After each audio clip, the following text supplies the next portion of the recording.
प्रधानमंत्री मोदी का आज अयोध्या दौरा है, इसके बारे में बताएंगे, लेकिन सबसे पहले इस वक्त की बड़ी खबरें यानी हेडलाइंस का वक्त हो गया है, उसका रुख कर लेते हैं। प्रधानमंत्री मोदी का आज अयोध्या दौरा है। रामलला की प्राण प्रतिष्ठा से पहले देंगे 15,000 करोड़ की सौगात। एयरपोर्ट और रेलवे स्टेशन का करेंगे उद्घाटन। मोहन मंत्रिमंडल में जल्द होगा विभागों का बंटवारा। सीएम मोहन ने अमित शाह और जगत प्रकाश नड्डा से की है मुलाकात। आज दिल्ली से भोपाल लौटेंगे मुख्यमंत्री। भोपाल में चलती कार में लगी आग। बीआईपी रोड पर हुआ हादसा। कार चालक ने मुश्किल से बचाई अपनी जान। इंदौर में कंस्ट्रक्शन कारोबारी के बंगले में चोरों का धावा। 60 लाख के जेवर और 7 लाख कैश चोरी। घटना के वक्त घर में सो रहे थे 37 लोग।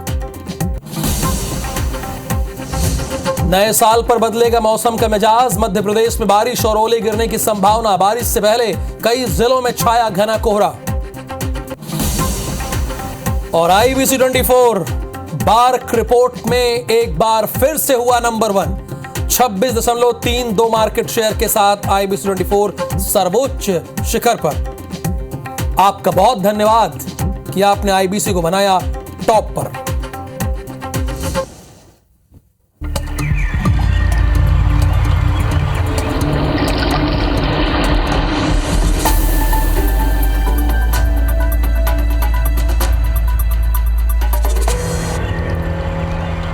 अब जैसे ही छत्तीसगढ़ में मंत्रियों के विभागों का बंटवारा हुआ, मध्य प्रदेश की जनता यह जानने लगी कि हमारे यहां विभागों का बंटवारा कब होगा।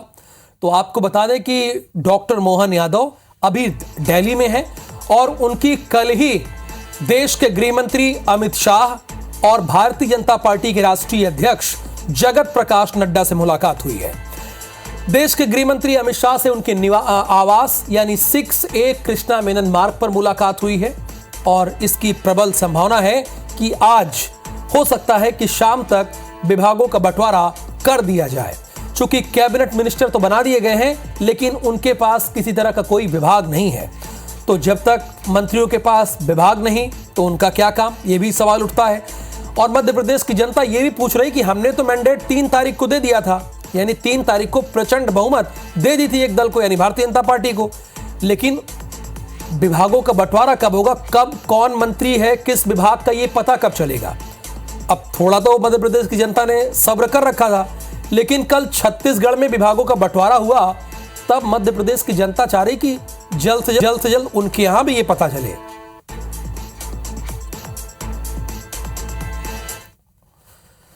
तो अगली बड़ी खबर यह है कि सीएम डॉक्टर मोहन यादव आज सुबह दिल्ली से वापस भोपाल आएंगे। कल ही उन्हें आना था, लेकिन कोहरे होने की वजह से उन्होंने उड़ान नहीं भरी।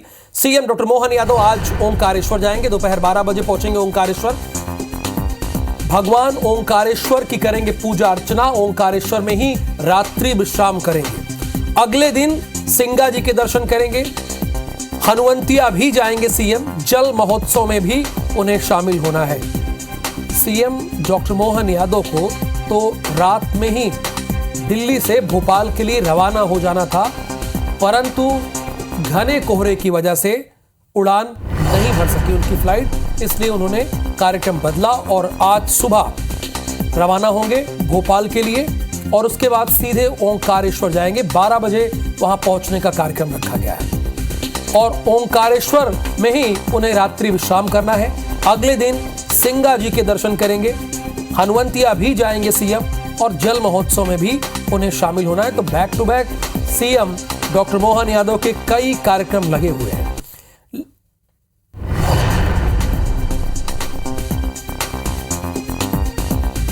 तो हरप्रीत कौर रीन इस वक्त हमारे साथ भोपाल से लाइव जुड़ी हुई हैं। हरप्रीत कौर रीन, मध्य प्रदेश की जनता अब और जानने के लिए बेताब हो गई है, चूंकि छत्तीसगढ़ में विभागों का बंटवारा कर दिया गया है। कौन गृह मंत्री होगा, कौन वित्त मंत्री होगा, ये बता दिया गया है। तो आपसे ये जानना चाहती है मध्य प्रदेश की जनता कि यहां कब बंटवारा कर दिया जाएगा, कब तक इसकी संभावना है?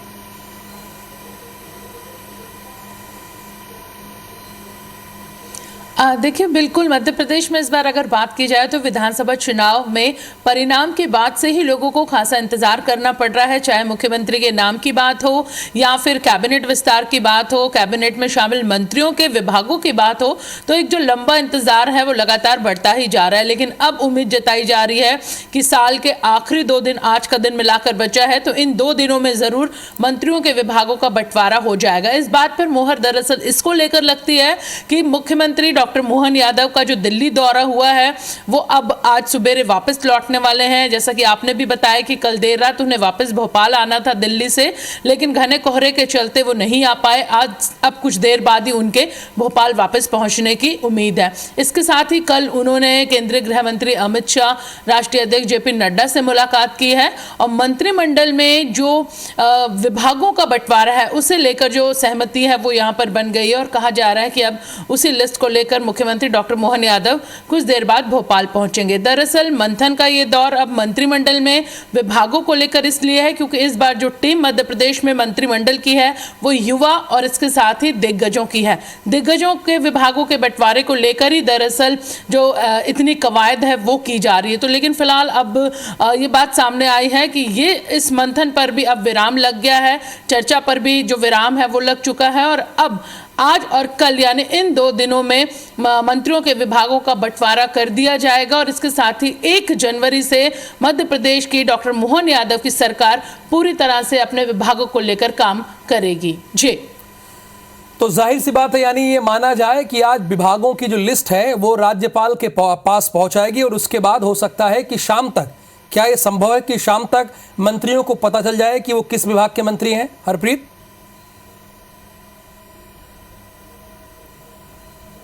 बिल्कुल संभावना इसी बात की यहाँ पे जताई जा रही है। लगातार मुख्यमंत्री डॉक्टर मोहन यादव का ये चौथा दौरा दिल्ली का था। गुरुवार को वो दिल्ली गए थे पूरा दिन, कल उन्होंने दिग्गजों से मुलाकात की है। हालांकि कुछ मुलाकातें सौजन्य भेंट के तौर पर की गई थी, लेकिन जेपी नड्डा और अमित शाह से जो मुलाकात हुई है उसमें बताया जा रहा है कि ये मुलाकात मंत्रिमंडल में बंटवारे को लेकर विभागों के हैं और उसके बाद अंतिम मोहर यानी सहमति मिलने के बाद हाईकमान से अब जो विभागों का बंटवारा है वो आज और कल यानी इन 2 दिनों में हो सकता है। अब से कुछ देर बाद ही मुख्यमंत्री डॉक्टर मोहन यादव दिल्ली से वापस भोपाल पहुंचेंगे। हालांकि इसके बाद वो ओंकारेश्वर यानी खंडवा के लिए निकलेंगे, लेकिन उससे पहले ही विभागों के बंटवारे की जो लिस्ट है वो भोपाल उनके साथ आएगी और इसके बाद शाम तक आज उम्मीद जताई जा रही है कि विभागों का बंटवारा मंत्रियों को कर दिया जाएगा। जी, यानी शाम तक इस बात की प्रबल संभावना है कि कौन कौन किस विभाग का मंत्री है ये आपको पता चल जाएगा। बहुत शुक्रिया हरप्रीत कौर रेन इस पूरी इंफॉर्मेशन के लिए। मोहन यादव की सरकार में कैबिनेट मंत्री बनने के बाद पहली बार प्रद्युम्न सिंह तोमर ग्वालियर पहुंचे। यहां के लोगों ने मंत्री का स्वागत किया। इस दौरान उन्होंने हजीरा हॉस्पिटल का निरीक्षण किया।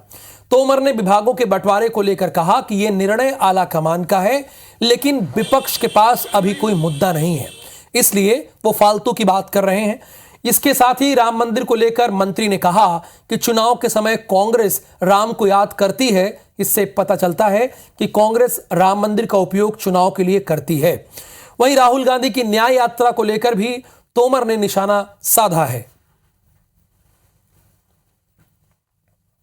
भगवान राम सबके, जब चुनाव के समय पे बात आएगी तो फिर राम की बात करने लगेंगे।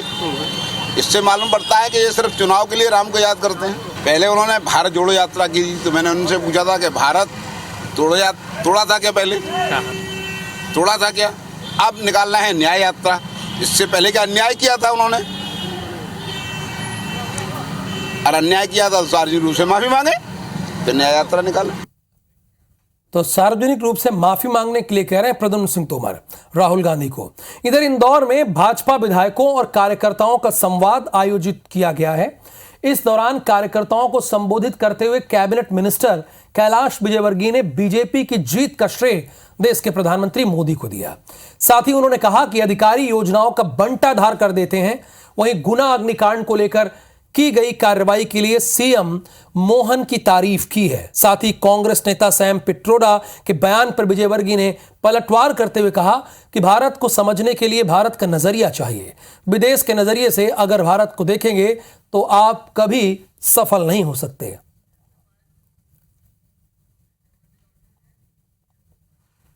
प्रसन्नता है कि कार्यकर्ताओं ने मेहनत की, जनता ने वोट दिया, पर वोट प्राप्त करने के बाद हमारा काम अभी समाप्त नहीं हुआ है। हमें उन सब गरीब कल्याण की योजनाओं को उस गरीब तक पहुंचाना है। खबर इंदौर से है। कंस्ट्रक्शन कारोबारी के बंगले में चोरों ने धावा बोल दिया। 60 लाख के जेवर और 7 लाख रुपए नगद ये चोरी हुए हैं। चोरी के समय घर में 37 लोग थे और ये सो रहे थे। 37 के 37। अब ये भी सवाल उठ रहा है कि 37 लोग घर में क्या कर रहे थे। कंस्ट्रक्शन कारोबारी के बंगले में चोरों ने धावा बोला है। 60 लाख रुपए के जेवर और 7 लाख रुपए की नकदी चोरी हुई है। चोरी के समय घर में 37 लोग सो रहे थे। खजराना थाना क्षेत्र का यह मामला है जहां पर यह चोरी हुई है। और अपने संवाददाता अंशुल मुकाती से जानेंगे कि क्या है पूरा मामला। अंशुल, क्या यहां पर सीसीटीवी कैमरे नहीं लगे थे? एक चीज, और घर में 37 लोग क्या कर रहे थे? पूरी बात बताइए हमारे दर्शकों को।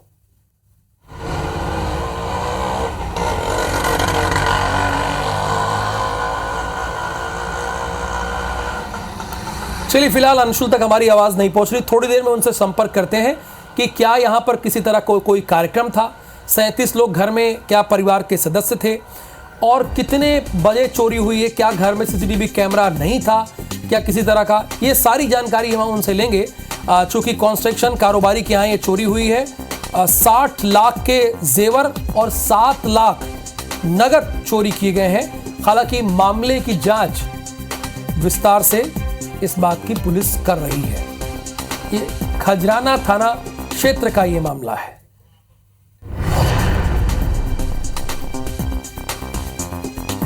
कंस्ट्रक्शन कारोबारी के बंगले में चोरी हुई है।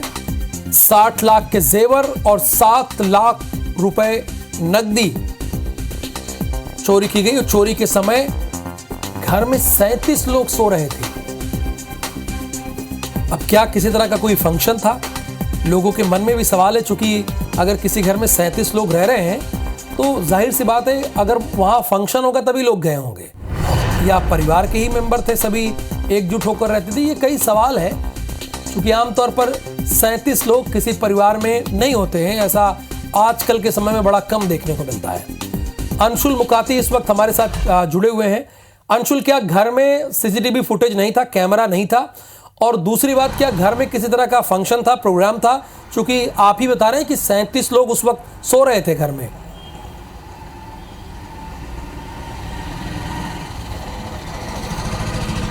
हाँ जी, बिल्कुल। आपको बता दूं कि शराफत कॉलोनी का यह पूरा मामला है, जहां पर मोहसिन जो है उनके 6 भाइयों के साथ रहते हैं और पूरा एक परिवार जो है वो संयुक्त रूप से यहाँ पर रहता है। और घर में कुल मिलाकर सदस्य जो हैं वो 35 से 40 के करीब हैं।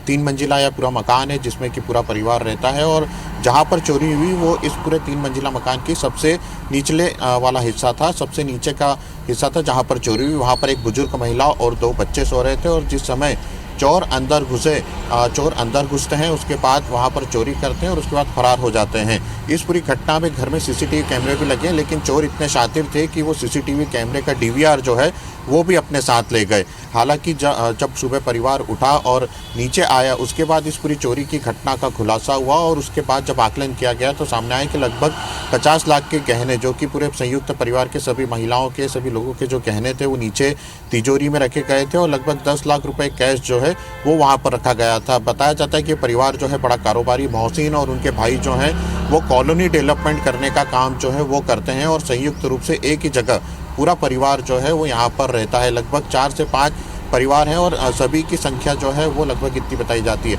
ऊपरी मंजिल पर जो है वो परिवार के अन्य लोग जो हैं वो सो रहे थे। और चूँकि नीचे जब पूरी वारदात हुई तब तक किसी को एहसास नहीं हुआ कि नीचे चोरी की वारदात हो रही है।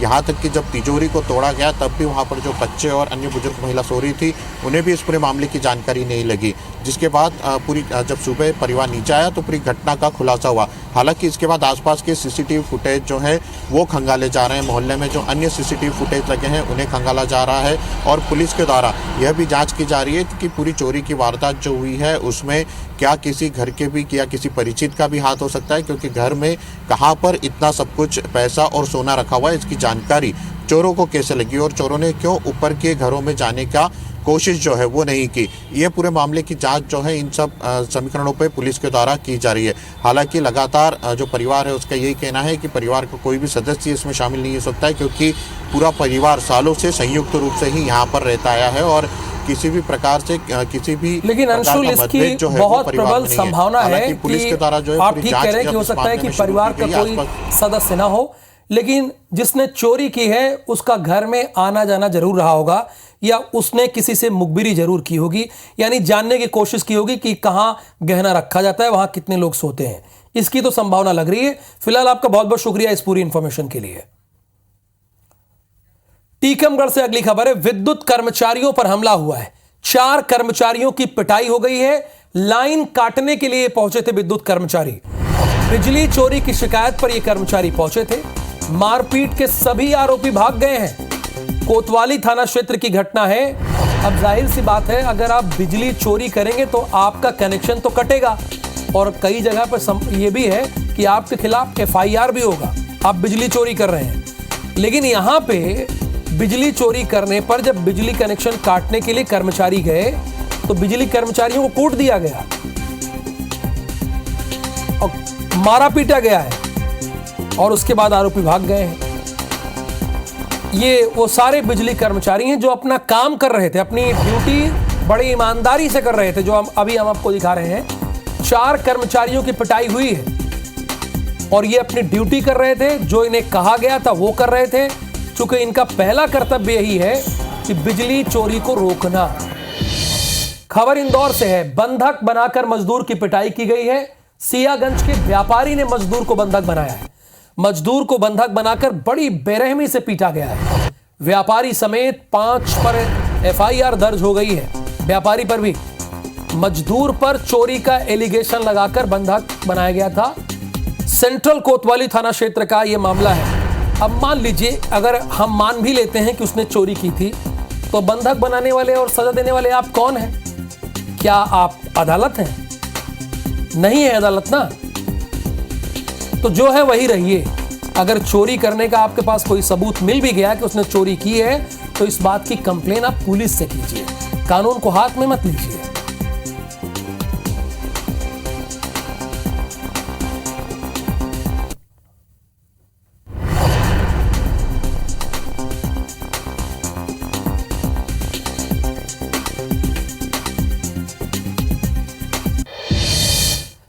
कर्नाटक क्राइम ब्रांच की पुलिस टीम खंडवा पहुंची है, जहां उन्होंने एक मौलाना को दुष्कर्म के आरोप में गिरफ्तार किया। बताया तो यह भी जा रहा है कि बेंगलुरु की एक टीचर ने मौलाना के खिलाफ दुष्कर्म का केस दर्ज करवाया है। आरोपी मौलाना की तलाश में कर्नाटक पुलिस खंडवा आई थी। क्राइम ब्रांच ने सर्चिंग कर आरोपी मौलाना गुलाम जिलानी को मोघट थाना क्षेत्र से कस्टडी में लिया है। मौलाना के साथ ही एक और आरोपी को भी गिरफ्तार कर लिया गया है। ये वही शख्स है जो आपको तस्वीरों में दिख रहा है। कर्नाटक पुलिस ओल्ड हुबली थाने की आई हुई है। मोगट थाना क्षेत्र के 2 आरोपियों को उन्होंने पकड़ा है। एक आरोपी गुलाम जिलानी है और एक अन्य आरोपी है, और पकड़कर वो जो है अपनी विधिवत अपनी कस्टडी में लेकर जो है माननीय न्यायालय में पेश। उनके ऊपर बलात्संग संबंधी आरोप है। खबर भोपाल से है। चलती कार में भीषण आग लग गई। VIP रोड पर कार में आग लगी। कार ड्राइवर ने बामुश्किल अपनी जान बचाई, लेकिन कार पूरी तरह से जलकर खाक हो गई। ये तस्वीरें भी हम आपको दिखा रहे हैं। सड़क पर द बर्निंग कार आपको देखने को मिली, जैसे कि आपने एक फिल्म देखी होगी द बर्निंग ट्रेन, और उस फिल्म का सीन आपके जहन में घूम रहा होगा। कुछ ऐसी स्थिति यहां पर भी देखने को मिली, और इसीलिए हमने यहां पर लिखा द बर्निंग कार। चलती कार में भीषण आग लग गई। VIP रोड में यह हादसा हुआ है।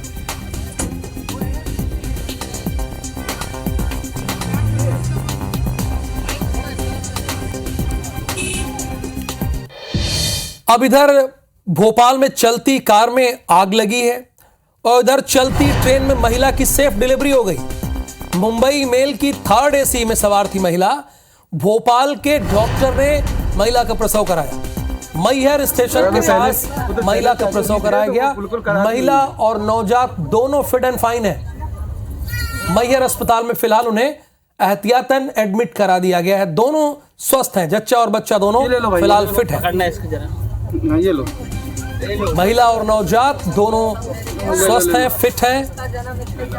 मैहर अस्पताल में इन्हें भर्ती कराया गया है दोनों को। बिल्कुल करा दी उनने।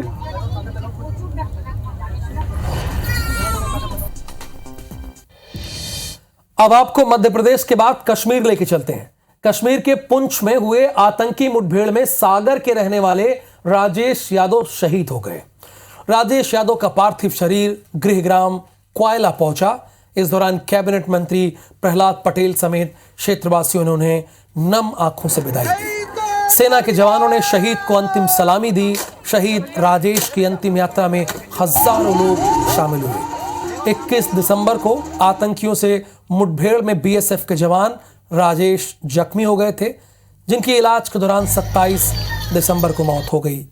बेटे की शहादत पर राजेश के पिता रामचरण ने कहा कि मेरे 2 बेटे थे, एक मेरी सेवा के लिए और एक देश की सेवा के लिए। रामचरण ने राजेश की शहादत के बाद उनके बच्चों और पत्नी को लेकर चिंता जाहिर की है, लेकिन जिस पिता के इतने नेक विचार हों और इस दुख की घड़ी में भी इस तरह के वाक्य वो कह रहा है, वो बात कह रहा है, उसको पूरा मध्य प्रदेश छत्तीसगढ़ सैल्यूट करता है। हम ये संदेश देना चाहते हैं कि हमारी 2 पुत्र पैदा करी थी हमने, तो एक अपनी खुद की व्यवस्था के लाने करो तो किया था और एक पुत्र देश की रक्षा के लाने किया था। अब वो तो वो बच्चा है तो अब वो तो बाद में बताएंगे कि अब डिसीजन कर क्यों। कितनी बड़ी बात कह दी। हालांकि उनके ऊपर क्या बीत रही होगी ये हम और आप शायद समझ ही ना पाए। इंदौर और उज्जैन के बीच दोहरीकरण का काम पूरा हो चुका है, जिसके बाद कमिश्नर ऑफ रेलवे सेफ्टी ने बरलाई से लक्ष्मीबाई नगर के बीच ट्रायल रन किया। रेलवे विभाग ने 120 किलोमीटर प्रति घंटे की रफ्तार से रेलगाड़ी दौड़ाई। ट्रायल रनवे ने इस ट्रैक को फिट एंड फाइन घोषित कर दिया। नए ट्रैक की शुरुआत होने से इंदौर की अब नई ट्रेनों को सौगात मिलेगी। मामले में रेलवे PRO खेमराज ने यह बताया है कि ट्रायल पूरा कर लिया गया है। जल्द ही इंदौर को नई ट्रेन मिलेगी, साथ ही लेट हो रही ट्रेन अब समय पर पहुंचेगी।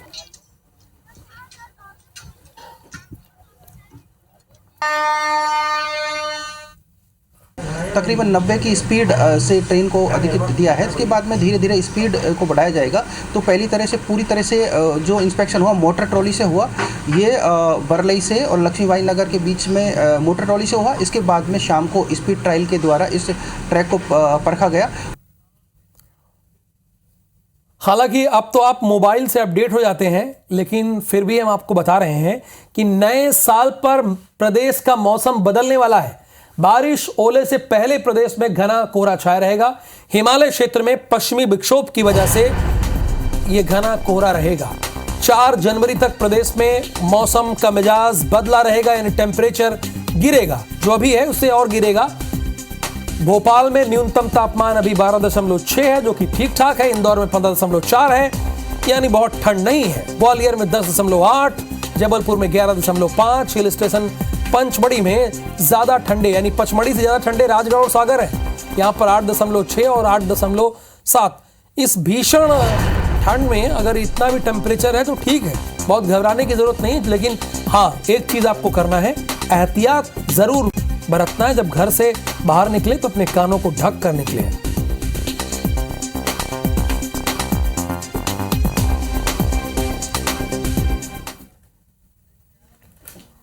गुड मॉर्निंग मध्य प्रदेश में आपने तमाम खबरें देखी मध्य प्रदेश से जुड़ी हुई। अब गुड मॉर्निंग छत्तीसगढ़ की बारी है।